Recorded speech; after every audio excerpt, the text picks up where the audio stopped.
that all of these things that you're doing, every step that you're taking, is making an impact.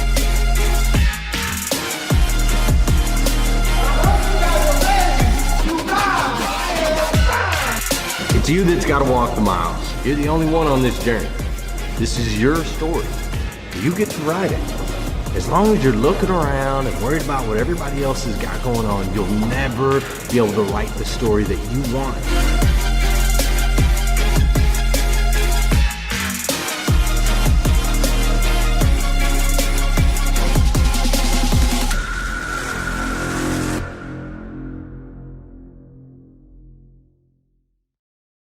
How are you guys doing? Good, good, good. Thank you, Liza. That was an incredible introduction. I am so happy to know you. You are amazing. Who knows Liza and loves Liza? Yes. Yes, I am one of those people. We're going to talk a little bit today about what you see here on the board, evolution or extinction. I'm going to take you back in time just a little bit, share some experiences from my life, and then I'm going to walk you through some practical applications, some things that you can apply in your stores today, and hopefully I'm going to get it all done in time for you to run out of here, get to lunch, and enjoy the rest of your day. Fair enough? Fair enough. All right, check it out. So, as Liza said, my name is Glenn Lundy, and I am a husband to one, a father to 7. That's right, 7, right, Joel?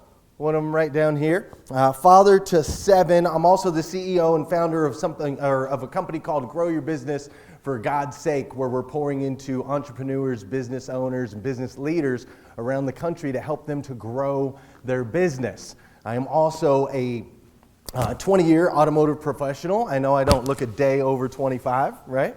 But I'm a 20-year automotive professional. I am a believer in God above. I'm also an author, a speaker, and the host of #Rise and Grind. Now, when we go back in history a little bit, I have to say I'm super honored to be here in this place with you incredible men and women of the automotive industry, right? This is an incredible industry that's made a massive impact on this planet over the last 100 years. And what you guys do right here in the Virginia area is a big part of that. My mother was actually born in Virginia. My grandfather and my grandmother were both in the military. They were Army. I am a military family, everybody but me, basically, joined the military. My dad was in the military, my grandparents, my uncles, my aunts, my cousins. Everybody but me, and my parents met in Germany. They were in Germany. That's where my mom was basically a country singer. My dad was the drummer in the band. Fair enough, right? And so they met in Germany. My sister was born there. They got married. They traveled all over the United States of America. They traveled, landing in different places, which I do have to say, coming from a military background, if anybody in here is military, I want to say thank you and I appreciate your service because I understand the sacrifices that you have to make in order for us to do what we do here in this great country. Fair enough? I get it. We lived all over the place, packing things up, moving, packing up, starting over, so on and so forth. And so ultimately we landed in Arizona. We landed in this place called Flagstaff, Arizona. And I don't know if you know anything about Flagstaff, Arizona, but Flagstaff is actually up in the mountains. It sits at about 7,500 feet. It snows about 6 months out of the year. And when I mean snow, I'm talking like snow, right? Like real snow. Like I think they had 17 feet of snow overnight this year. It was the biggest storm that they've ever had. So we ended up in Flagstaff, Arizona, and regretfully, my father wasn't able to kind of keep up his end of the bargain, right? As Amelia talked about earlier. So my parents got divorced when I was about 11, and my mother remarried the man that she's still married to this day. My father, on the other hand, he remarried a woman that killed him. The doctors say he died of a heart attack.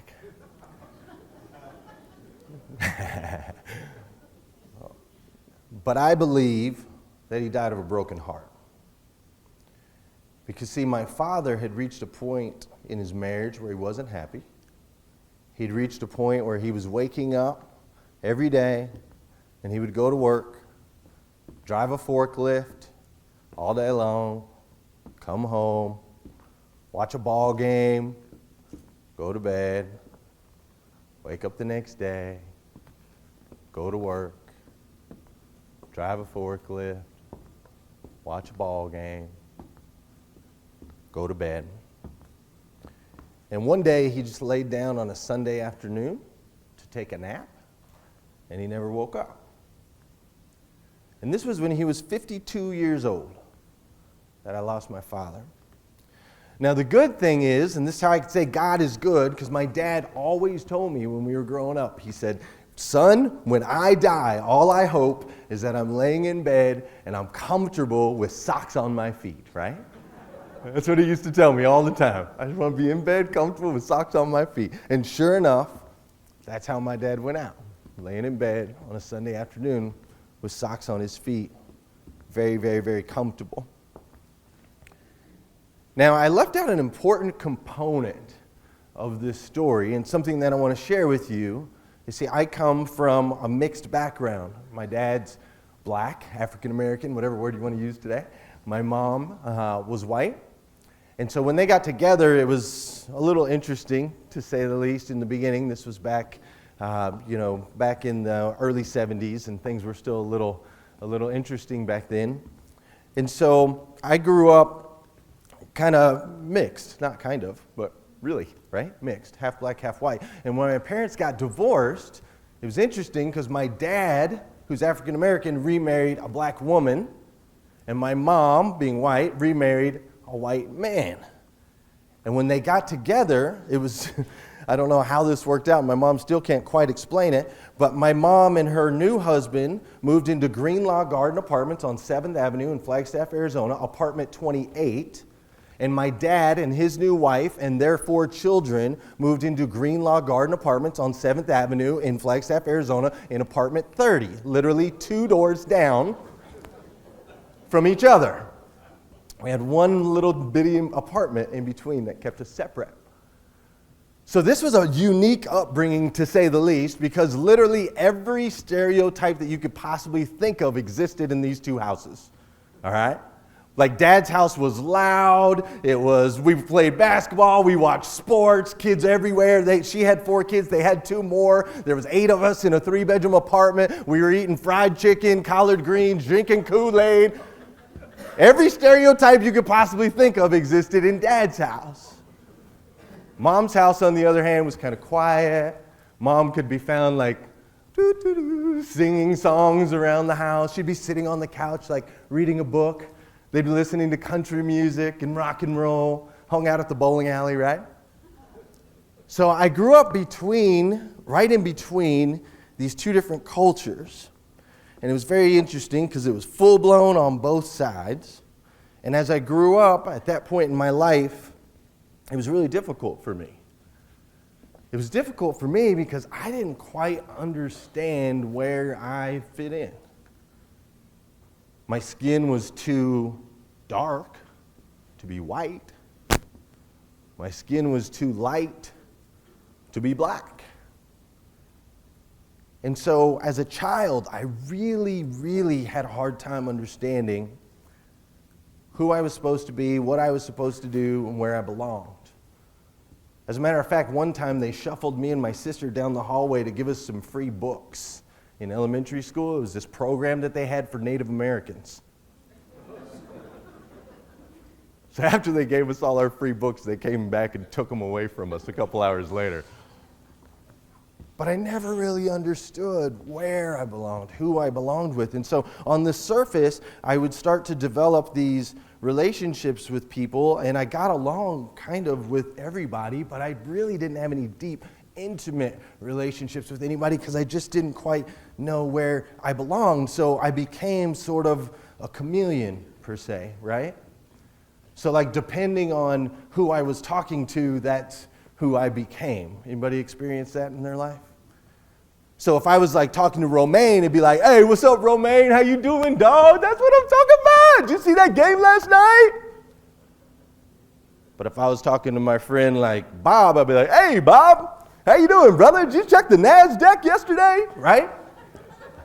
I had to switch it up all the time. I had to become a chameleon so that I could fit in, so that I could develop these relationships. Ultimately, I had to learn to sell. I had to sell myself into these groups. I had to sell people on the idea that I was cool or that I belonged. So I constantly had to sell. At the time, troubling. Fast forward, and like Liza said, in March of 2018, I sold 1,043 cars in 27 business days in Paris, Kentucky, population 9,600. I'll take a round of applause for that, because that was a big deal. That was a big deal. That same store in January of 2011 was selling roughly 150 units. We had 800% increase in sales over 5 years. And people say, well, how did we do it? And Liza mentioned a couple really important components, our people and our culture and all of those things. But ultimately, what we really had to focus on is we had to adapt to what was going on in the markets and figure out how we were going to take this store that had been in business for 50 years. It had been in business for 50 years, kind of chugging along, doing the same thing, right? Like go to work, drive a forklift, watch a game, go to bed, right? They'd been doing that for 50 years, and so I had to take what I had learned as a child, this ability to adapt and be a chameleon, this adaptation, which is a huge part of an evolutionary process, and I had to start to apply it into the dealership to figure out, like, what are we going to do? How are we going to move? So I love this word adapt, and I love these definitions. I'll read them off here. First definition says to make suitable for a new use or purpose, to modify, right? Great, like it. I like the second definition better, though. It says to become adjusted to new conditions. A large organization can be slow to adapt change, to become adjusted to new conditions. And the reason I'm here to talk to you guys today is because I think some of you in this room may or may not struggle with this. I think you struggle to adapt a little bit. And you see, adaptation is a key component of evolution. And evolution is a key component of revolution. So we're not going to be able to get to where you want to go until we teach you how to adapt and how to evolve. And here's something I know about every one of you in this room. I know that you deeply, deeply want to evolve and win. I know that for a fact. I know that you want to be the best in your market. I know you want to outsell everybody. I know you want to over-deliver every single day. I know these things about you because you wouldn't be in this God-forsaken business if you didn't, right? The car business is rough. It takes a certain mindset, a certain mentality. It takes people who want to win. People who are willing to do whatever it takes to win. Now, I know on the surface, some of you might be like, well, no, I'm okay. I think, we'll just stay comfortable. That volume model, we don't want to sell that many cars. We don't need to. We've done it this way for a really long time. It works, right? And I'm here to tell you that, yes, in the past, doing the same things repeatedly worked. However, today, in 2019, with the way technology is moving and the way that our consumers now have access to everything, to all the information, to everything, to the reviews, to so on and so forth, if you do not evolve, you will become extinct. And I know that's a hard truth, but that's what it is the truth. You see, I got a phone call.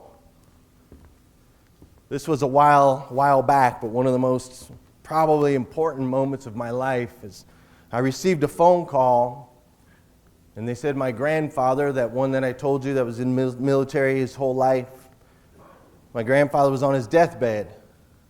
He was dying from cancer. There was nothing else that could be done. He had limited minutes, they said maybe hours, to live. I was in Kentucky at the time, and as you guys know, my family's all military, so we were spread out. Everyone was spread out. And we all got this call, and we're like, okay, we got to get back there. We got to get back there so we can see Grandpa one more time, because my grandfather was an incredible man. He was married to his wife for 49 years. He was military his entire life. His entire life. My grandmother didn't have a driver's license. She never drove. She never had to. My grandfather was always there. She knew she could count on him. He wore a tie every single day of his life. My grandpa was an incredible man, so when we heard he was dying, we're like, we got to get there. Everybody's got to get there. We got to see Grandpa one more time. So we're scrambling. I get to the hospital. Some of the family's already there. Some of the families still got a ways to go. My aunt's stuck in Florida. They're trying to make travel arrangements. And Grandpa's holding on. He's holding on as best as he can. He wants all his family there. And so I end up at the hospital. I'm there a day and a half. Until my Aunt Julie, she's the last one to arrive. And so she shows up at the hospital, and we're all sitting around, the whole family. There's Grandpa. He's in the bed, and he looks frail, and his eyes are sunken, and he's hollow. He's unrecognizable. I don't even know who that guy is in the bed. He looks nothing like my grandfather. He's got the sheets over him and the tubes. And so we're all standing there in a big semicircle, and we're looking at my grandfather and just kind of remembering and reminiscing, tears, some smiles. And then all of a sudden my grandfather says to me, or not to me, but to us, my grandpa says, Everett, which is my stepdad, the one I mentioned earlier, the rock and roll guy. He says, Everett, will you come over here? I want you to tell me my favorite dirty joke. I told you he was military. So Grandpa wanted his favorite dirty joke, and so my stepdad walked over there and he leaned in real close and he said, Al, what do you call Moby Dick's father? And we all waited, we leaned in, my grandpa smiled real big. And I would tell you the punchline to that joke. However, unlike autonomous vehicles, unlike autonomous vehicles, my mic just went nuts, and I just lost the word that I was saying. Compliance is a real thing in the automotive industry. So we're going to be very compliant on this one. If you'd like to know the punchline to who is Moby Dick's father, go ahead and text the words "me too" to 345345. Advisory, there will be some crude humor. And you'll get your answer. And I'll get your email.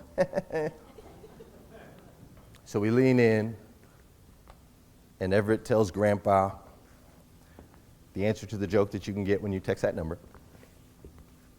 And we all chuckle, and we smile. My grandpa smiles.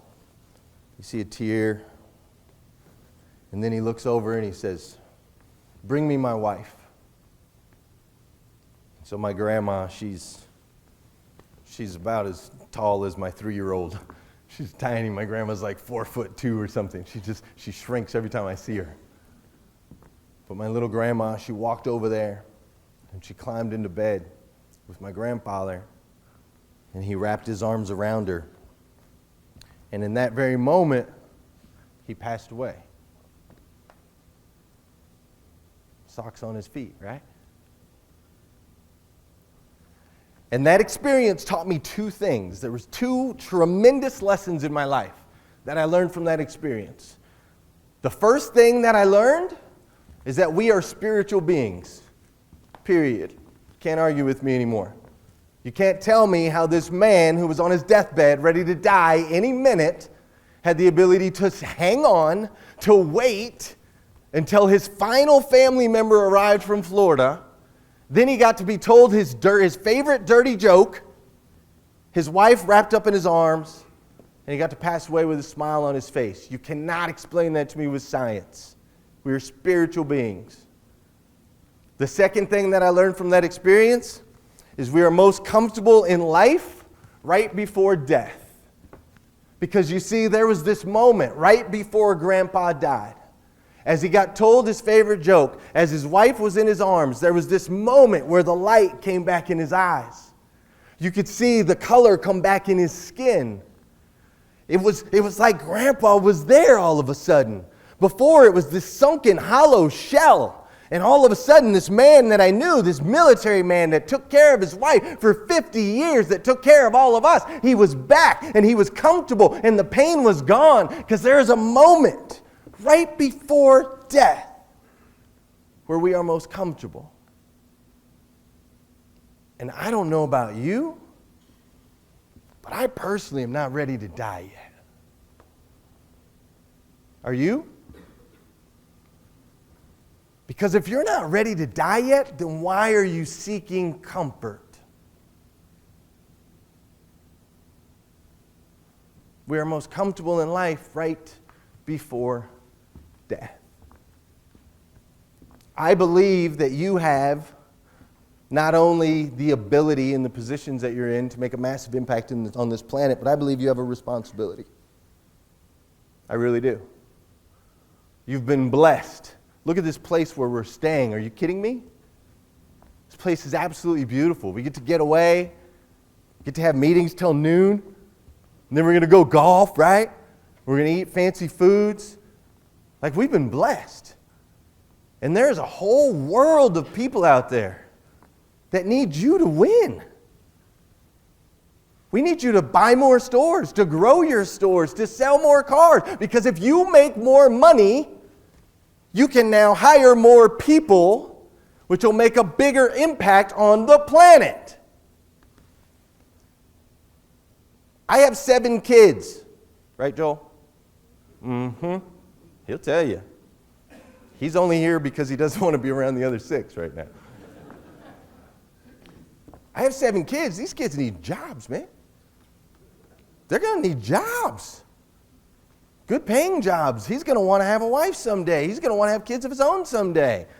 I don't want him to have to struggle. So I need leaders like you in your positions to continue to grow and win. I need you to get rid of this whole I'm comfortable. It's easy. I don't care about that anymore. It's not about you anymore. You're most comfortable in life right before death. So it's time that we start to get a little uncomfortable. And I know for some of you it's hard. You're like, oh man, I've had Dealer Socket for 20 years. Screw that. If DriveCentric is the best CRM, we got to switch, right? We got to switch. If the tools are better, we got to switch. We'll talk more about that here in a minute. So let me ask you again real quick. Are you ready to die yet? No.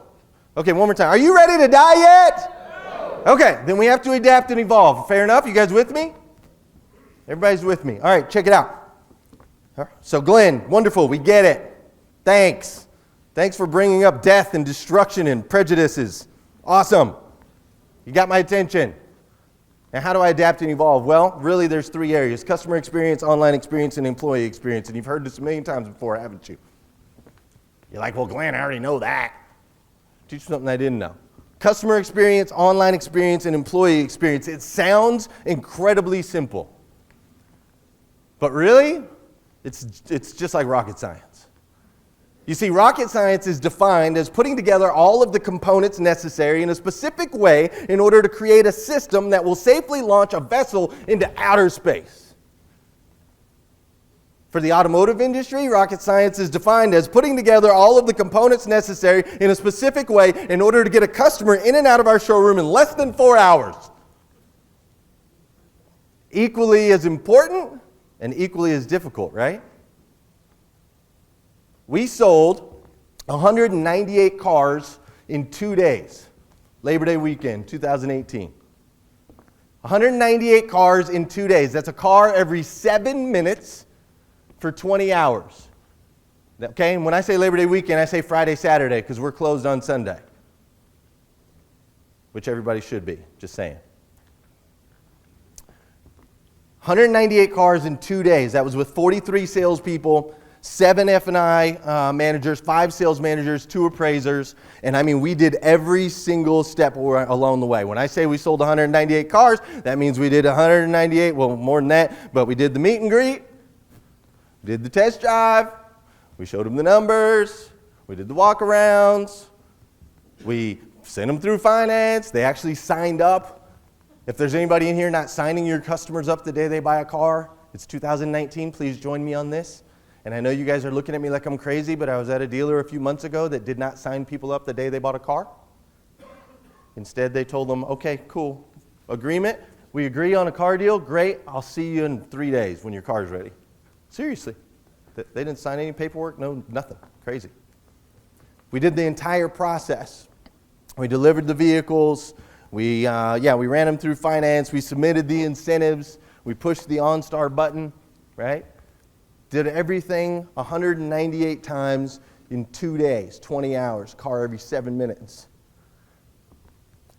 And I know you guys are like, well, how the heck, that's not even possible. It's not even real. But how do you do that? Well, we had to do a lot of things. Basically, we started looking at our dealership the same way we look at rocket science, right? What are all the different components and how do we put them together in a way that we can get our customer in and out of the showroom in less than 4 hours? And have them leave us a good Google review. That'd be great too, right? So we started looking at our individual processes, like, okay, does this make sense? Is this the best way to do this? Should we do it some other way? I know we've done it that way forever, but maybe it could be better. And we started tweaking processes. Just a little tweak here and a little tweak there. Then we started applying some math. We're like, okay, great. How many BDC reps do I have to be able to answer this many calls, to be able to set this many appointments? How many dollars do I want my salesperson to make? And if I want my salesperson to make this many dollars, he has to sell this many cars. And in order for him to sell this many cars, that means I have to do this many leads. And we started running math, right? We run math to get to the outcome that we want. We start applying all of the different equations. We started changing and modifying our tools. Like I said earlier, if you're still using the same tool from 20 years ago because it's comfortable, take a look. If it's not the best, you shouldn't be using it. Period. If it's not the best, you shouldn't be using it. We started eliminating waste in our, how many times does a customer have to sign a piece of paper, for goodness sake? Can't we eliminate some of that? There's got to be some things in there that we can get rid of. Compliance this, make sure this, is this red or is this blue? It's like, oh my gosh. So we started going through and eliminating waste. We started making sure that we invested time in our marketing, in our advertising, in our strategies. Like we actually invested time. We didn't just say, hey, we should change that, or maybe that could be better, but we actually invested the time. Like, okay, let's look at this process. Let's do the math. Let's look at our tools. Let's eliminate waste. Let's do this. Like, let's really invest some time into this to see how we can win. Because if there's one thing I know about you, the automotive industry, is we never have time, right? Because we're always on this 30-day window. We got to sell some cars. We got to move. And it's got to be now, right? Take some time. And then the most important thing that we did here at the end is we trained. And when I say we trained, I don't mean we just threw some video software in front of them and told them to watch it. Sorry, Grant Cardone, I love you. And your software is great, but it takes more than that to train people. When I say we trained, I mean we actually took a look at their lives. We looked at what matters to them, what's important to them, where do they need training? Do they need training in how to sustain a relationship? Let's train them in that. Do they need training in how to handle and manage their finances? Let's train them in that.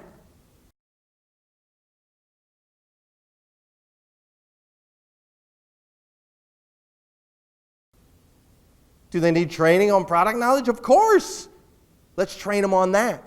So when I say we trained, I'm here to tell you every single day we trained. Every day we trained. On Monday we trained, on Tuesday we trained, on Wednesday we trained, Thursday we trained. Whether you were new to the dealership or not, you've been there 2 years, you trained. You've been there 2 days, you trained. You've been there 20 years, you trained. No matter what your title was, you trained.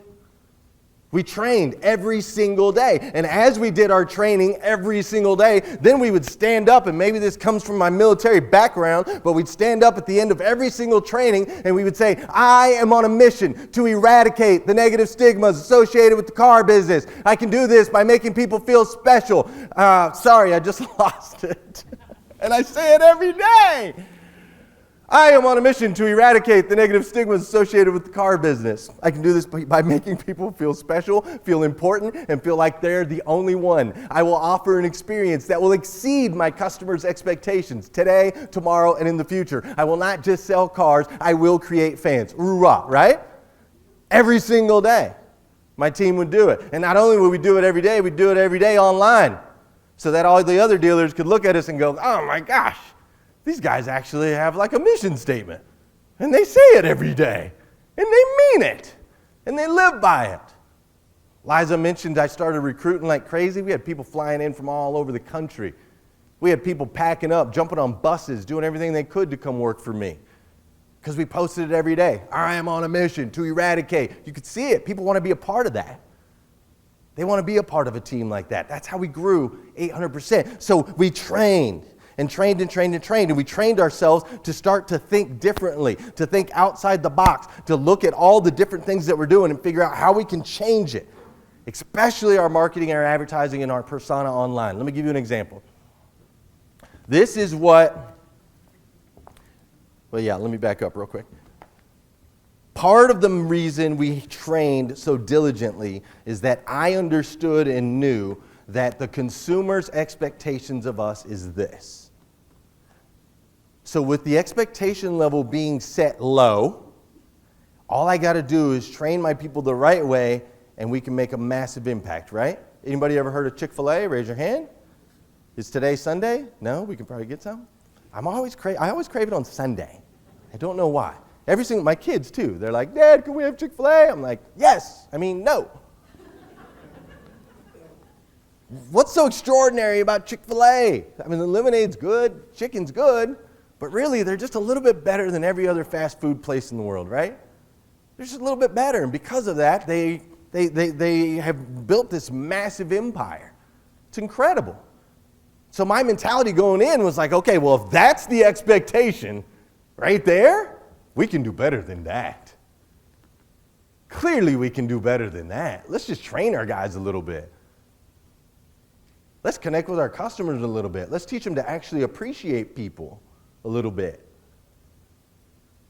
So I look at that and we train. And then I look at that from a marketing perspective and I'm like, holy smokes. Look at that. Golly. You got the prices all up in the windows, $19.95, $59 a month. How long have we been doing that? How long have you been hanging balloons in your showroom? I made a video once called Balloons Are Dead. And I went out with a sword and I popped a bunch of balloons on my lot, stuck it online, tens of thousands of views. It's time to adapt and evolve. So I look at this and I'm like, okay, we got to change our marketing. We got to get better. We got to get some strategies. So I'm going to give you an example of a little bit of how we changed our marketing. Did you see the owner of the dealership in there? An owner of the dealership can go into a burning building and save 50 children. And someone out there will say that you did it for publicity, right? It's a tough spot that you guys get put in as owners. And so what we made sure to do is that we made sure that we highlighted our people. You notice I said in there that the managers are the ones that paid for it. We made sure that we made Dawson the hero, not us. Dawson was the hero. And the only time I think you saw Dan Cummins was right at the end, right? We put a little Dan Cummins thing right there at the end. I want to make sure that you note those things because I work with a lot of owners. And I know that it's tough. We get put in this, well, you're not supposed to share your good deeds. And if I share that we're doing something good, then we're going to get lashback. And so we try not to share it. And that whole trick bag. And I just want to tell you, there's a way. There's a way to put yourself, because you guys do amazing things for your communities. And there's a way for you to show that strategically by making sure that you always point towards your people and point towards who the real heroes are, who are your customers, right? So as long as we highlight on those. I brought Carter Myers Automotive up here because just to reiterate the world we live in now. It's 2019. Everybody has an opinion. Everybody can talk about you. They can say whatever they want about you. They can look up anything on you. All this information's out there. So the old ways that we used to do things don't work anymore. I almost got cut. They don't work anymore. We can't do these things anymore. We can't stay the same, because I know across the country that some of you are very hard-headed. And you're like, I know I need to adapt and evolve. I know it, but I'm comfortable. And that's natural, and that's okay, but I'm trying today to break you out of that comfort. Because you're most comfortable in life when? Right before death. And are you ready to die yet?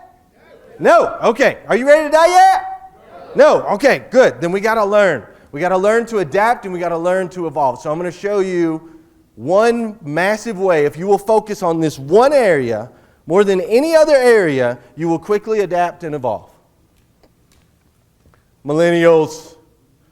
Everybody's favorites. The millennials. What are the myths about millennials? Give me a couple. Anybody? What's that? Entitled. More about time off than money. Anything else? Over here? Nobody here has ever heard anything about millennials. Lazy. That's the word I was looking for. Somebody said lazy. What else? Spoiled. Yes. Spoiled, lazy, entitled. What do you think? You think of participation trophies, right? We think of all of these things when we hear the word millennials. And I'm here to tell you that the millennials are on a mission, and they are getting ready to take over the world if you don't watch out. This is fact. Let me give you some millennial truths. They're the biggest workforce up and coming, right? We know this. They're everywhere. These millennials are everywhere. And they're moving forward at a rapid pace. At a rapid pace. And they're flying past us in a lot of ways, because one thing that millennials will do is they adapt and evolve. They adapt and evolve. You put an iPad in front of my 2-year-old. He'll outwork you on it in a week. These kids adapt and evolve. They're not afraid of change at all. And they're coming. They're coming at a rapid pace. And so I want to teach you what I learned, because I got lucky, right? I'm right on that edge where I'm not quite a millennial, but I'm kind of right on the edge. And remember, I told you at the beginning of this thing, I had this ability to be kind of like a chameleon, and I could adapt and I can get along. And so I was able to connect with the millennials in my store, and that was a massive, massive part of how we grew our business. It was connecting with our people on a massive scale. And every company that I see that's growing extensively right now, they're connecting with their millennials. They're connecting with them. They're not shaming them. They're not shying away from them. They're hiring them, and they're connecting with them. So I want to give you some tips and tricks on how to work with your millennials so that you can win. And then we'll wrap this thing up. First of all, millennials require. Does everyone understand the word require? It's not recommended. Millennials require a roadmap to success. Day one, right out the gate. You have to map out for a millennial exactly like this. And here's what I would do. I would sit down with a new hire and I'd say, hey, how you doing, John? Great. I'm so glad you're here. John, you're a brand new salesman. Today's your first day. Here's what you're going to do, John. John, you're going to go out here and you're going to sell cars. And you're going to sell one car a day every single day that you're at work. That's 22 business days a month. That's 22 cars. And when you do that, you're going to make this much money, which is this much a year. And if you continue to do that and get great customer service and you do it month in and month out, and you take care of your customers, 2 years from now, I'm going to promote you. You're either going to go into finance, or you might go to a sales manager, or I'll put you in a team leader role. And when you get that promotion, if you continue to succeed, and you continue to rise early, and you continue to take care of customers, and you continue to do this, then 2 years after that, I'm going to put you in a position where you can be a GSM. And then after 2 years after that, I'm going to make you a GM. And then after that, you can own your own store. Okay, John? That's day one talk with millennials. And I know, that's like crazy. You're like, none of that is real. Like, maybe it could possibly go that way. But how do we know that? We don't know that. They need that. Why do millennials need that? How do they get from point A to point B? With their phones now, right? They get a roadmap. To go to the gym, they plug it in GPS. Right? How did I get here? We plugged it in GPS. It's how I got to the Greenbrier today, right? These kids have grown up with maps. So you have to, day one, give them a map of how they can be successful. Now, the great news is, if you give them a map on day one, unlike what we got when we got in the car business, right? Which was, swim, buddy, swim. When you give them a map, now, not only do they know what to expect, but you have the right to have expectations.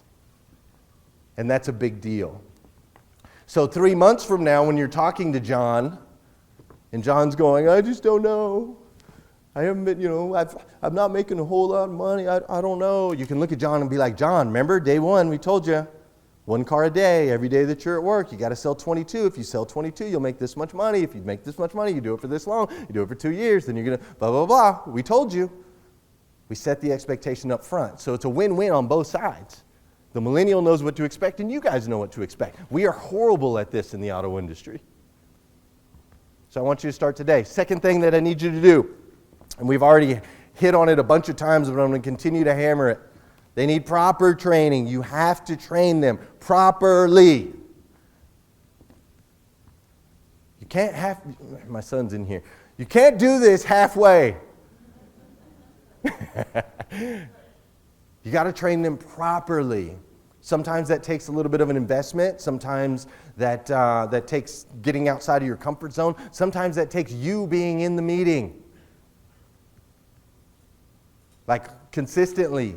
So you can teach them all the amazing things that you know, that you've learned. You have the experience. You know what's up. You know how to handle these customers. You know how to win. That's why you're in the business, right? You're winners. So you have to be involved in this process of training them properly. You can't just hand it off to me or a trainer or to anybody else. You got to be involved. Super, super important with these millennials. They get proper training. They are required. Write this word down again, not recommended. I'm going to keep saying that. They're required to have a life outside of work. And I don't think this is a bad requirement. I really don't.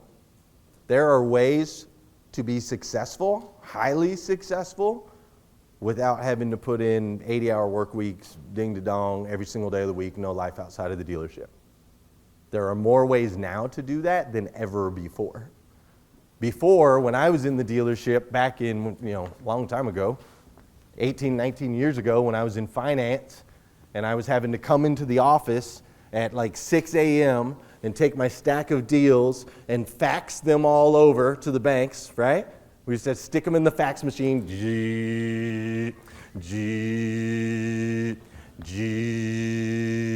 And so I'd have to fax them all in, and the dealer would be breathing down my neck, like, get me my money, where's my money? I need my money, right?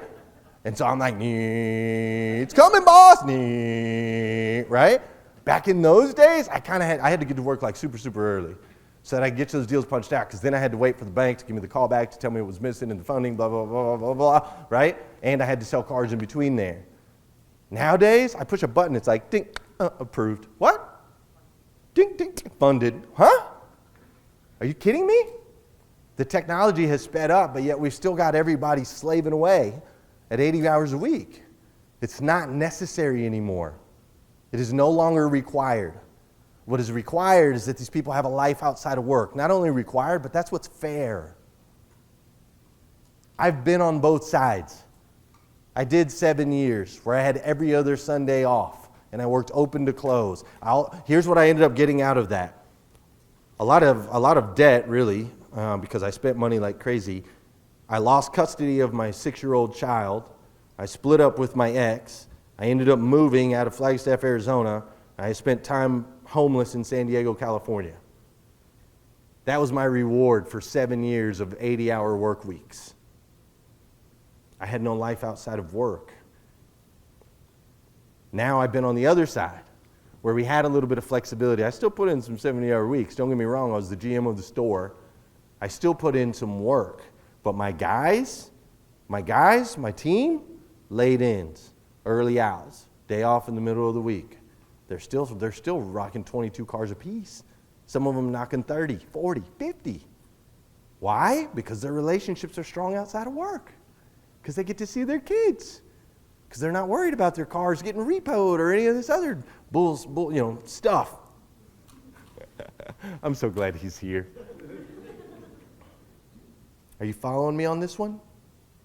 It's important. It's required for them, and I think it's important for everybody. They have a life outside of work. They are going to require, not recommended, they require encouragement. And I literally mean there will be times when you will have to hold their hands. Just like this. They require it. And it's not their fault. I think actually deep down inside, if you really think about it, don't we all? Don't we all require it just a little bit? It feels good when your boss says he's proud of you, right? It feels good when somebody says, good job, you killed it. No matter how old we are. It feels good. But we've been taught that we don't need that, right? Nah, man, I don't need nobody to tell me nothing. I'm good. That's what we've been taught. The millennials just aren't like that. They're just like, nah, man, I need a hug every once in a while. Tell me I did a good job. High five me. And if you can't, then I probably can't work for you very long. And you're probably not going to get the most out of me. I'm not going to give you 110%. I'm just not. So it's required that we encourage them. It is super required that you involve them in big decisions. And this is really hard in the car business because we have curtains everywhere, don't we? You gotta. I remember, and this goes back. I'm taking you guys back a little bit, but like we had our book with the invoice book. Anybody here ever have like the invoice book? Anybody still have an invoice book? We'd have the invoice book, and it was all hidden, and it was like top secret. Put a stamp on it. You had to like know the code, scan your retina, fingerprints to get to an invoice, right? Like we are a business of closed doors and secrets. That's kind of how we've been built. Forever and ever and ever. And so this one's really, really hard. But what I learned is that my millennials feel like they can't trust you, they can't connect with you if they don't know what's going on in the store. You have to open some of those curtains. You got to let them in a little bit. The old days of like, mind your business, boy. It doesn't matter. Just go sell a car. Those days are gone. They're gone. They're gone. Just breathe it out. They're gone.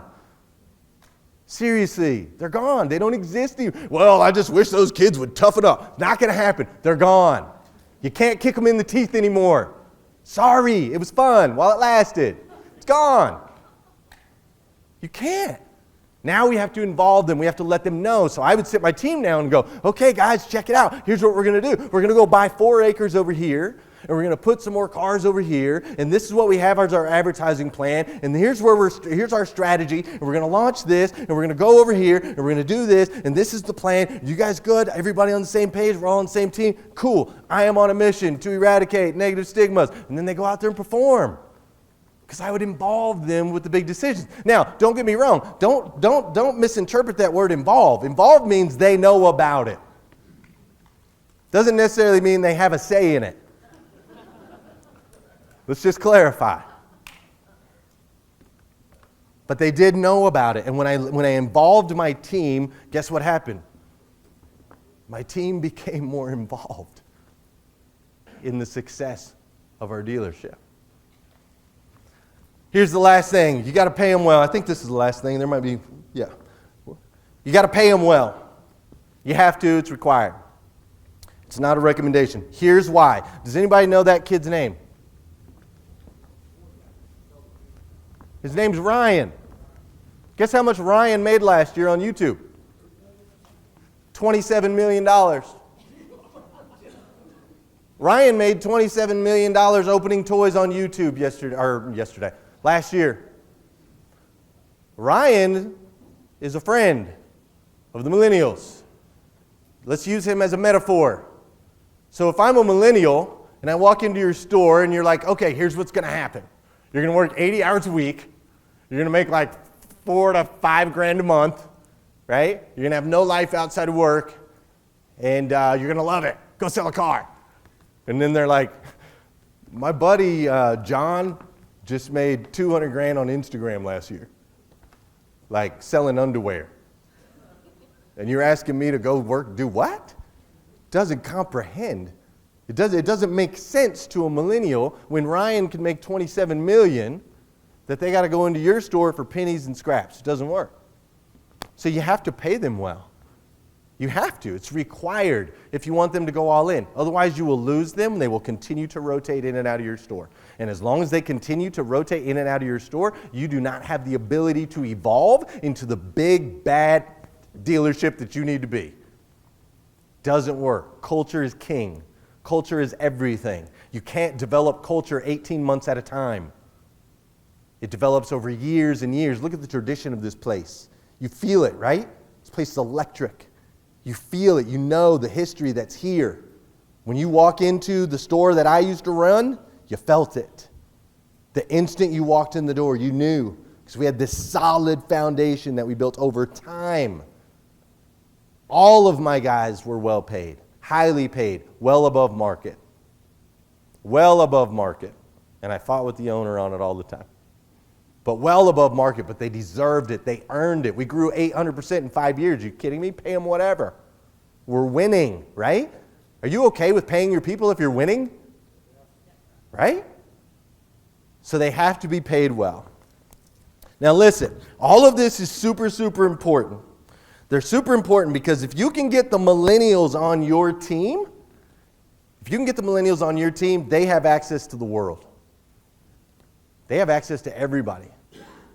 They're going to use their social media.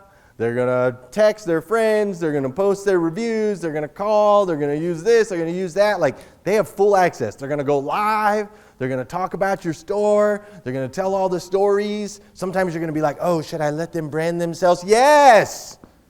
Of course you let them brand themselves as long as your name's on their shirt. Why wouldn't you? Tell them to go dance on the roof. Make a spectacle. Do a video that gets 300,000 views. Do it. Get the millennials on your team. Because you get these guys and girls on your squad? Are you kidding me? You move mountains. There's nothing you can't do once you get them on board. Here's the thing about millennials. They're one of the most, people say that they're not loyal, right? And that they like to just hop every 18 months, but that's not true. I couldn't get rid of any of my guys. No matter what. There was a couple I had to fire because they make a poor decision, right? Go out, standard rule. You get a DUI, you can't work at my store. So they go out, they get a DUI. They're, in tears. In tears that they can't work with me anymore. I had one guy, should I say his name? Doesn't matter. I had one guy, got a DUI. I had to let him go because he wouldn't be on our insurance. 3 years later, he calls. And he was one of our top guys. 3 years later, he's like, bro, it's been 3 years. Can I get back on the insurance? I want to be on your team. And we brought him back. He's crushing right now. He's selling like 40 cars a month. He's a millennial. He's like 28, I think, 27, 28 years old. When you get the millennials on your squad, if you treat them right, if you do these things that I just listed here, if you treat them right, they will continue to recruit, tell everybody in the world about you, and they will help you grow your dealership. And that's all I want from you today. I appreciate this hour, and I hope that it hit a chord somewhere, because I really need you to get uncomfortable. All of your growth is going to be in the uncomfortable. All of it. And it's so important to me that you grow. Because I know that if you start to rise every day a little more excited, you're a little more excited to get to work. You're like, oh, we're winning. We're selling more cars, so on and so forth. Your people start to get a little more excited, right? If you guys start to rise every single day in a certain way, and you start to get that excitement, over time, you are going to start to evolve. Your dealership's going to start to evolve. You as a human's going to start to evolve. Your relationships are going to start to evolve. And that evolutionary process is ultimately going to make a massive impact on this planet. Because what is this? The second largest industry in the world? It's important. It is important that you go out and make a massive impact on this planet. How many employees do you have now? 675 employees. Those 675 employees have spouses, have kids, have people that they do business with. Look at the economic impact that her stores are making on the planet and in those people's lives, and then think about the trickle effect. as that spreads out like this grid here. Think about the trickle effect as it spreads out across the world. Imagine if every single one of you was doing that.